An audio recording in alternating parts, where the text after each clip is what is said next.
a stormy February night in 2000, a 9-year-old girl packed a backpack with candy, school supplies, and clothes, then disappeared into the dark.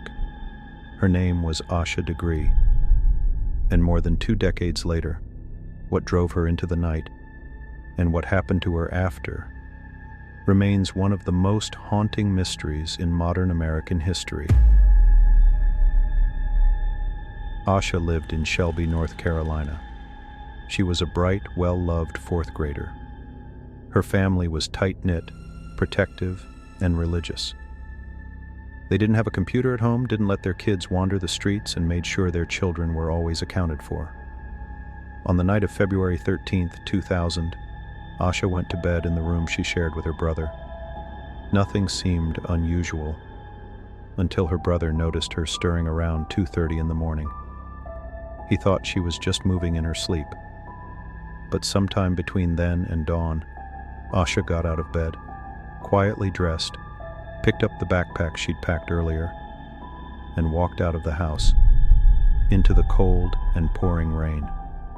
What's especially chilling is that several people reported seeing her.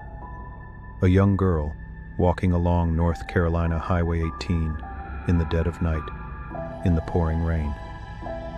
2 different drivers said they spotted her and turned their vehicles around out of concern. One of them said that when he approached, Asha ran into the woods.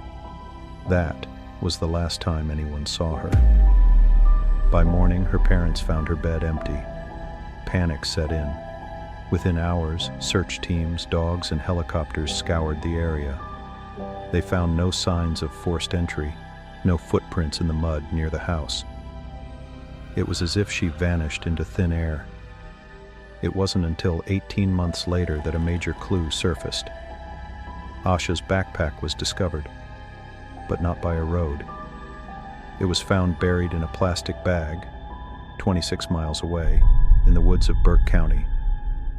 Inside were some of her belongings, including a book from the school library and a Tweety Bird purse that didn't belong to her. The location? Completely isolated. And someone had taken the time to hide the bag, dig into the earth, and bury it. This single detail flipped the case from a missing child investigation to something far darker. Over the years, several disturbing theories have emerged. One of the most unsettling, that someone was grooming Asha, maybe through school, maybe at church. Someone who convinced her to leave home willingly that night, to meet them, a trusted adult who turned predator. Another theory, she may have been lured by a false promise that she was going to meet someone famous or go on an adventure. Maybe she thought she was helping someone or escaping a danger no one else knew about.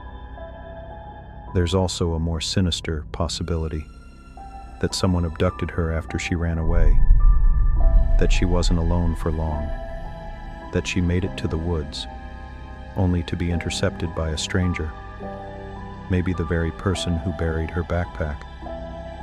And then, there's the man who came forward years later while in prison, claiming Asha was killed and that he knew where her body was. But his tip led nowhere. Another dead end.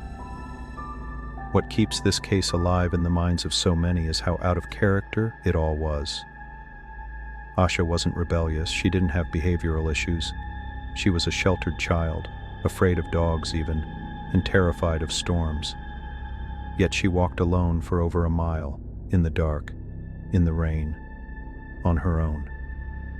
That single fact raises an impossible question. What could convince a 9-year-old girl to do that? To this day, no one knows what really happened to Asha Degree.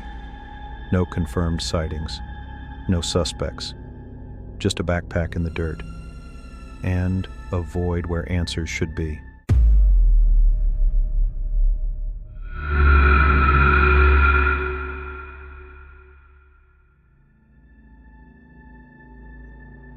Pearl Pinson was just 15 years old when she vanished. But unlike most missing person cases, hers started with something no one could forget. A girl screaming for help, covered in blood, being dragged across a freeway overpass. It was May 25, 2016, in Vallejo, California. Pearl was on her way to school. She usually walked along a pedestrian overpass that crossed Interstate 780. At around 7 a.m., a witness saw something horrifying. A young girl matching Pearl's description, struggling with a man. She was bleeding from the face and shouting for help.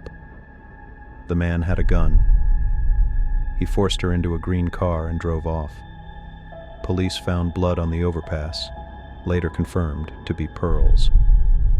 But by the time they issued an Amber Alert, she was gone.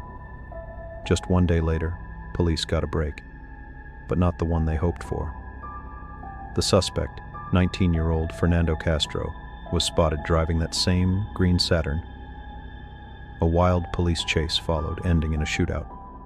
Castro was killed, but Pearl wasn't with him. Inside the car, they found more of Pearl's blood, but no sign of her body. No clothing, no backpack, nothing else. What happened in those 24 hours? Where did he take her? Police tracked Castro's movements after the abduction. Surveillance footage showed him in Jenner, California, a small, remote coastal area 70 miles from where Pearl was last seen.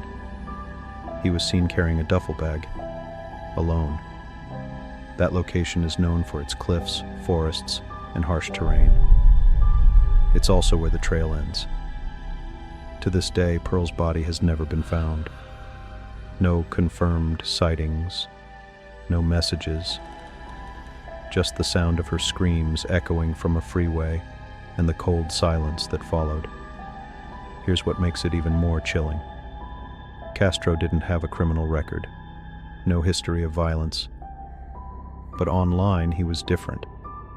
Social media accounts linked to him contained disturbing, cryptic posts. One post, days before the abduction, simply read, "She doesn't want to be saved."